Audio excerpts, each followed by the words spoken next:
Hey guys, welcome back to Navi Lucky channel. ఈరోజు డిఫరెంట్గా సొరకాయతోటి గారెలు చేస్తున్నాను, చూసేయండి. దానికోసం హాఫ్ సొరకాయ తీసుకొని పీల్ చేసుకొని గ్రేట్ చేసుకుంటున్నాను. లేత సొరకాయ అయితే చాలా మంచిది. అండ్ అలానే ఒక 2 to 3 టేబుల్ స్పూన్స్ పచ్చిశనగపప్పుని టూ అవర్స్ ముందే నానబెట్టుకొని ఉండాలి.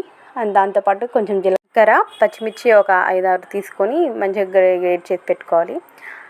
ఆ తర్వాత ఒక కప్ తీసుకొని, కప్తో మన సొరకాయ పీల్ చేసుకున్నాం కదా, గ్రేట్ చేసుకున్నాం, అది ఎంత వచ్చింది అనేసి కొలుచుకొని పెట్టుకొని సేమ్ క్వాంటిటీతో బియ్యం పిండి వేసుకోవాలి దాంట్లో.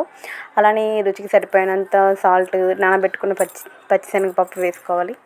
తర్వాత సన్నగా తరుక్కున్న ఒక ఉల్లిపాయ, మన పేస్ట్ చేసి గ్రైండ్ చేసి పెట్టుకున్న అది, పచ్చిమిర్చి, జీలకర్ర పేస్ట్, అలానే కొంచెం సన్నగా తరుక్కున్న కరివేపాకు, కొత్తిమీర, కొంచెం సోడా ఉప్పు ఎందుకంటే బియ్యం పిండి కదా గట్టిగా వస్తుంది. సోడా ఉప్పు కొంచెం లైట్గా వేసుకుంటే మంచిగా మెత్తగా ఇలా క్రిస్పీగా ఉంటాయి. మొత్తం అదే వాటర్ తోటి కలిపేసుకున్నాను. ఇలా పిండి మంచి గారె ఇట్లా రౌండ్గా రావాలి పిండి అలా. నేను ఒక చుక్క కూడా నీళ్ళు వేయలేదు, ఎందుకంటే సొరకాయలో నీరు ఉంది కాబట్టి అలా సరిపోయింది.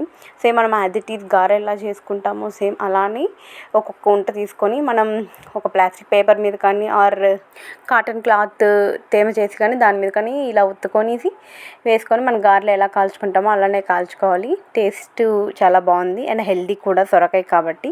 ఇంకా మనం టేస్ట్ కోసం యాడ్ చేసుకోవాలి అనుకుంటే పల్లీలు కూడా కొంచెం రోస్ట్ చేసేసుకొని పీల్ చేసేసి అది కూడా ఒక్కసారి చిన్నగా గ్రైండ్ పట్టేసి పిండి కలుపుకునేటప్పుడు వేసుకుంటే కొంచెం టేస్టీగా కూడా ఉంటాయి. చాలా ఈజీ అండి చేసుకోవడం కూడా, ఇంట్లో ఉన్న ఇంగ్రీడియంట్సే, చాలా టేస్టీగా.